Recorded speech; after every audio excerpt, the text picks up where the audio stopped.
JEE મેઇનનું પરિણામ જાહેર થયો છે, જેમાં સુરતના વિદ્યાર્થીઓએ બાજી મારી છે. સુરતની હરેકૃષ્ણ વિદ્યાલય સંચાલિત કૌશલમ આઈઆઈટી દ્વારા વર્ષ 2025થી 2026ના જેઈઈ મેઇન સેશન 1 અને 2માં વિદ્યાર્થીઓએ ઉત્તમ પ્રદર્શન કરી નામ રોશન કર્યું હતું.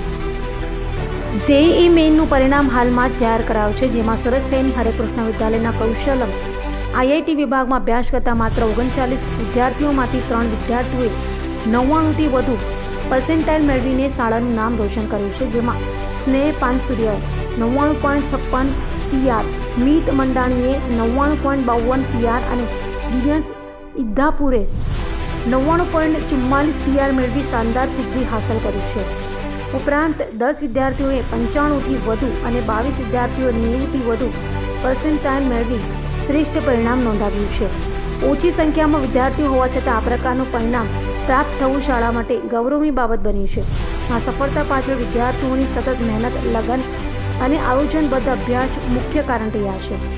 વર્ષના આરંભથી જ વિદ્યાર્થીઓએ સ્પષ્ટ લક્ષ્ય નક્કી કરીને નિયમિત તૈયારી કરી હતી. સાયન્સ વિભાગની મેનેજમેન્ટ ટીમ દ્વારા અપાયેલા માર્ગદર્શન, સુવ્યવસ્થિત શૈક્ષણિક માળખું, નિયમિત ટેસ્ટ સિસ્ટમ અને પરીક્ષાલક્ષી તમામ સુવિધાઓએ પણ મહત્વનો ફાળો આપ્યો છે. શિક્ષકો દ્વારા વિષયવાર ઊંડાણપૂર્વક માર્ગદર્શન, વધારાની પ્રેક્ટિસ અને સમયસર મૂલ્યાંકન દ્વારા વિદ્યાર્થીઓને મજબૂત આધાર મળ્યો હતો. વાલીગણનો વિશ્વાસ, સહયોગ અને પ્રોત્સાહન પણ આ સફળતામાં મહત્વપૂર્ણ સાબિત થયું છે. શાળા પરિવાર દ્વારા તમામ સફળ વિદ્યાર્થીઓ અને તેમના માતા પિતાને હાર્દિક અભિનંદન પાઠવવામાં આવ્યા છે અને તેમના ઉજ્જવળ ભવિષ્ય માટે શુભેચ્છાઓ વ્યક્ત કરાઈ હતી. મારું નામ Mayurbhai Maiyani, Kaushalam techno international school science વિભાગ પ્રિન્સિપાલ. આજે ગઈકાલે જેડબલ્યુ ફેઝ 2 સેશન 2નું રિઝલ્ટ આવ્યું, જેમાં અમારી શાળાના 3 વિદ્યાર્થીઓ 99+ PR પ્રાપ્ત કર્યા છે, 3 વિદ્યાર્થીઓ 98+ PR, આ સાથે 95+ વિદ્યાર્થીઓ 10 વિદ્યાર્થીઓ અને 90+ PR હોય એવા 22 વિદ્યાર્થીઓ એ રિઝલ્ટ પ્રાપ્ત કર્યું છે. અને આ એક જોરદાર અમારું આ રિઝલ્ટ આવ્યું છે. ફેઝ 1ની અંદર પણ આવું જ શાનદાર રિઝલ્ટ આવ્યું હતું અને આજે ફેઝ 2ની અંદર પણ વિદ્યાર્થીઓએ એક સરસ મહેનત કરી અને જોરદાર બાજીઓ મારી છે. આ માટે બાળકો માટે પહેલેથી તમે સતત મૂલ્યાંકન કરતા, એમની જે તે પણ વિષય વસ્તુમાં જે તે જરૂરિયાત હોય એ સબ્જેક્ટ વાઇઝ એમનું મૂલ્યાંકન કરી અને વિદ્યાર્થીઓને પૂરતો સપોર્ટ કર્યો છે. આ માટે વાત કરીએ તો એનો સફળતા પાછળનો શ્રેય જે છે તો એ ખાસ મેનેજમેન્ટ ટીમને જાય છે. સૌજીભાઈ પાગડર દ્વારા સંચાલિત આ સાયન્સ વિભાગ કે જેમણે ફેઝ 1ની અંદર પણ શ્રેષ્ઠ સંચાલન કરી અને આજે ફેઝ 2માં પણ એક શ્રેષ્ઠ સંચાલન કરી અને એક જોરદાર રિઝલ્ટ અપાવ્યું છે. એ બદલ સમગ્ર શિક્ષક મિત્રોનો સાથે એમના વાલી મિત્રો અને વિદ્યાર્થી મિત્રોની મહેનત આજે ખરેખર આ રિઝલ્ટ પાછળ રંગ લાવી એવું કહી શકાય.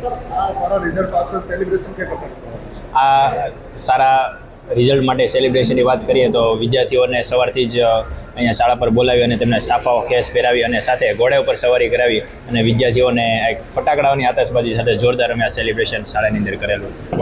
મારું નામ પાનસુરેશ ને ભાવેશભાઈ છે. હું કૌશલમ ટેકનોનો વિદ્યાર્થી છું. જેડબલ્યુ 2026માં મેં 99.56 PR પ્રાપ્ત કરેલા છે. સમગ્ર વર્ષ દરમિયાન મેનેજમેન્ટ ટીમ, ટીચર્સ, મારા પેરેન્ટ્સે મને પૂરતો સહયોગ આપ્યો છે, જેથી મેં આ રિઝલ્ટ પ્રાપ્ત કર્યું છે.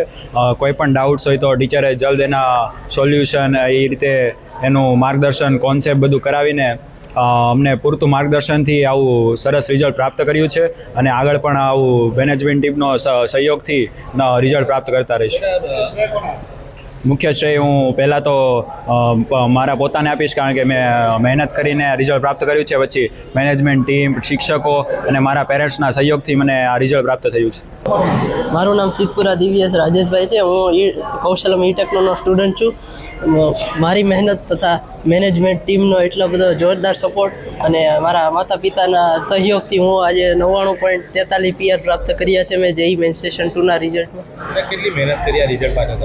મેં લગભગ 10 કલાક જેટલું વાંચ્યું છે આ રિઝલ્ટ પાછળ અને મારા માતા પિતાએ એણે ખૂબ સહયોગ આપ્યો છે તથા મેનેજમેન્ટ ટીમે તો પૂરી મહેનત કરેલી છે.